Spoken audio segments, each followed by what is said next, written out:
Aqua రైతులకు ఊరట కల్పించేలా ప్రభుత్వం విద్యుత్ రాయితీ ఇవ్వనుంది. అంతర్జాతీయ పరిణామాలతో ఎగుమతుల సమస్య ఎదుర్కొంటున్న రైతులకు ఇది కొంత ఉపశమనం కల్పించనుంది.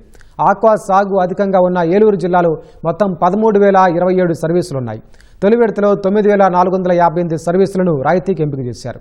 దీనికి సంబంధించి ఏలూరు జిల్లా ఫిషరీస్ జాయింట్ డైరెక్టర్ ప్రసాద్తో మా ప్రతినిధి శ్రీనివాస్ ముఖాముఖి. రాష్ట్రంలో ఆక్వా రంగాన్ని అభివృద్ధి చేసేందుకు ప్రభుత్వం చర్యలు చేపట్టింది. ఇందులో భాగంగా ఆక్వా రైతులకు విద్యుత్ రాయితీను అందించేందుకు ప్రభుత్వం సిద్ధమైంది. ఈ మేరకు అసలు ఆక్వా అనగానే గుర్తొచ్చేది ఉభయ గోదావరి జిల్లాలో, అందులోనూ పశ్చిమ గోదావరి ఏలూరులో ఎక్కువ మంది రైతులు ఆక్వా సాగు చేస్తున్నారు. అసలు ఏలూరు జిల్లాలో ఎంతమంది ఆక్వా రైతులు ఉన్నారు, అలాగే విద్యుత్ రాయితీలకు సంబంధించి ఏ మేరకు రైతులకు అందుబాటులోకి రానుంది అన్న అంశాలను మనతో మాట్లాడేందుకు ఏలూరు జిల్లా మత్స్యశాఖ జేడీ ప్రసాద్ ఉన్నారు. ఆయనతో మాట్లాడుతూ సార్ చెప్పండి, ఏలూరు జిల్లా వ్యాప్తంగా కూడా ఎన్ని వేల హెక్టార్లో ఈ ఆక్వా అనేది సాగు అవుతుంది, ఎంతమంది రైతులు ఉన్నారు? ఇప్పుడు మనకి ఏలూరు జిల్లాలో ఆక్వా సాగు 1,50,000 ఎకరాల్లో ఆక్వా సాగు జరుగుతుందండి. దీంట్లో దగ్గరగా 15,000 మంది వరకు రైతులు ఉన్నారు.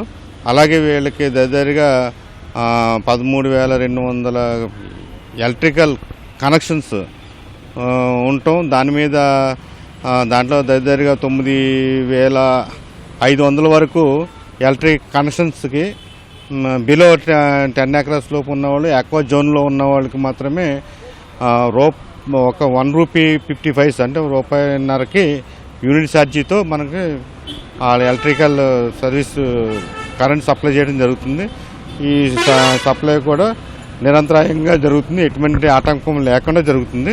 ఆక్వా రంగాన్ని ప్రోత్సహించడానికి ఈ విద్యుత్ నిరంతరాయంగా సరఫరా చేయడం జరిగింది. ఇప్పుడు ప్రభుత్వం అందరికీ రైతులందరికీ కూడా విద్యుత్ అందించేందుకు కొన్ని సరళమైన విధానాలను కూడా తీసుకొస్తా ఉంది. ఏంటి సార్ ఇది? ఇప్పుడు మనకి ఇప్పుడు వరకు 10 ఎకరాల లోపు ఆక్వా జోన్లో ఉన్న వాళ్ళకి మాత్రమే ఈ రాయితీ ఇవ్వటం జరుగుతుంది.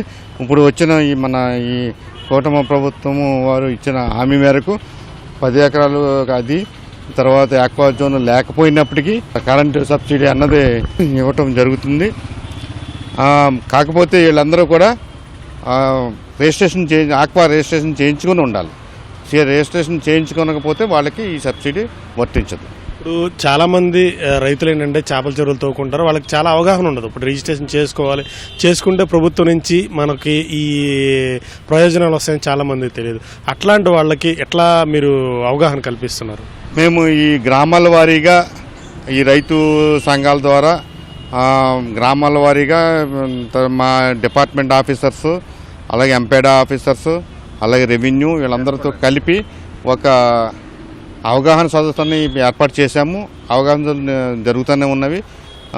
అలాగే ఈ నాన్ ఆక్వా జోన్లో ఉన్నటువంటి ల్యాండ్స్ని ఆక్వా జోన్లో కన్వర్ట్ చేసుకొని వాళ్ళు దాని ద్వారా వచ్చే లబ్ధి పొందడానికి అవకాశంగా ఈజీ రిజిస్ట్రేషన్స్ మెయిన్ ఏంటంటే ఈజీగా ఆక్వా రిజిస్ట్రేషన్ అవ్వడానికి, ఆక్వా జోన్లోకి తీసుకురావడానికి నాన్ ఆక్వా జోన్ వాళ్ళందరినీ దీనిలో తీసుకురావడం జరిగింది. నిరంతరాయంగా మన గ్రామ సభలు సంఘాలకి చెప్పడము, ట్రైనింగ్స్ ఇవన్నీ ఇవ్వటం కూడా జరుగుతుంది. ఇప్పుడు రైతులు ఎట్లా రిజిస్ట్రేషన్ చేయించుకుంటున్నారు సార్? అవి ఎన్ని జరిగినాయి జిల్లాలో? ఇంకా రిజిస్ట్రేషన్లు పెంచేందుకు ఎట్లాంటి చర్యలు తీసుకుంటున్నారు? ఇప్పటికి దగ్గరగా 80,000 ఎకరాల్లో రిజిస్ట్రేషన్ ఆక్వా రిజిస్ట్రేషన్ అనడం జరిగింది. 70,000 ఎకరాల వరకు రిజిస్ట్రేషన్ జరగవలసి ఉంది. మ్యాక్సిమమ్ అది